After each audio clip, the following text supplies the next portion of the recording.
Hello, I'm Moira Alderson with the BBC News. One of the world's biggest online criminal marketplaces has been taken down in a global sting operation. Genesis Market sold stolen login details that allowed fraudsters to access bank and shopping accounts. About 120 people were arrested in Australia, the United States, Canada, the EU and the UK. The raids, as part of Operation Cookie Monster, were led by the FBI and Dutch police. Robert Jones is the head of the National Economic Crime Centre in Britain. This is a really significant piece of international activity. And to give you an idea of the scale and how important this was to criminals, this was the harvesting over 80 million credentials and 2 million victims worldwide. And primarily, this is about cyber criminals who have supplied details to fraudsters. So with fraudsters using cyber tactics, we're now using cyber tactics against fraudsters to hold them to account. It's really important. The head of the United Nations, Antonio Guterres, says a prohibition imposed on the Taliban on women working for the UN in Afghanistan violates their fundamental human rights. A statement called on the Islamist group to revoke the decision immediately. It said female staff were essential for UN operations and delivering life-saving assistance. The Taliban order, announced on Tuesday, applies to UN operations across the whole of Afghanistan. Poland has promised to send more MiG fighter planes to Ukraine, bringing the total to 14. The announcement was made during a visit to Warsaw by the Ukrainian President Volodymyr Zelensky. Adam Easton reports from the city. President Duda said Poland is in the process of sending another 4 Soviet-era MiG jets to Ukraine, following the delivery of 4 planes last month. He said a further 6 jets were undergoing repair and would be sent soon. President Zelensky thanked Poland for both its military and humanitarian assistance, calling it a friend for the ages.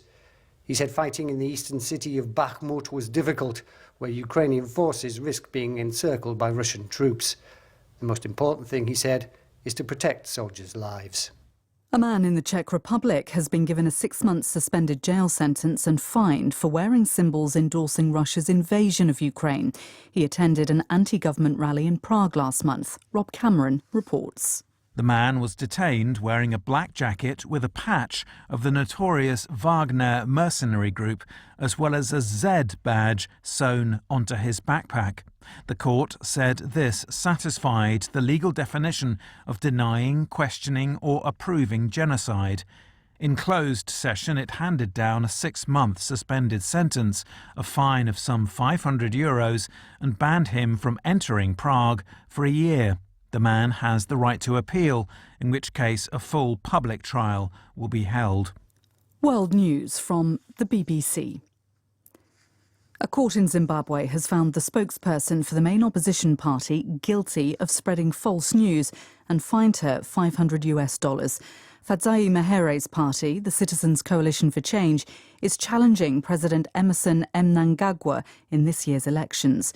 She was arrested 2 years ago after posting a video in which people said a police officer had fatally struck a baby with a baton when in fact the child was alive and not injured. 4 young children have been killed in an attack at a preschool in southern Brazil. 4 others were injured. Police in the city of Blumenau said the attacker had turned himself in. Leonardo Rocha reports. Police in the southern Brazilian state of Santa Catarina say a 25-year-old man jumped over the private nursery's walls in a quiet area of the city and attacked the children with an axe. The children were aged 7 and under. Local media have reported that one of the teachers managed to lock up a room with babies in, avoiding a worse tragedy. The motive is unclear, but Brazilian police say they've managed to foil several attacks in the past few months by monitoring violent groups of young people who meet online.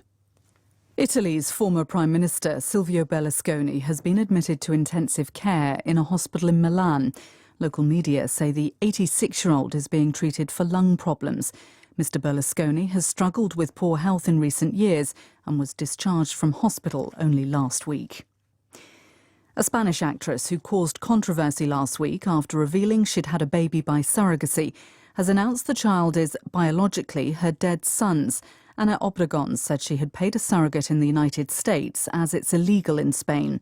In an interview with a Spanish magazine, the 68-year-old revealed that her son had had a sperm sample frozen before he died of cancer in 2020. She said his final wish was to bring a child into the world. That's the latest BBC News.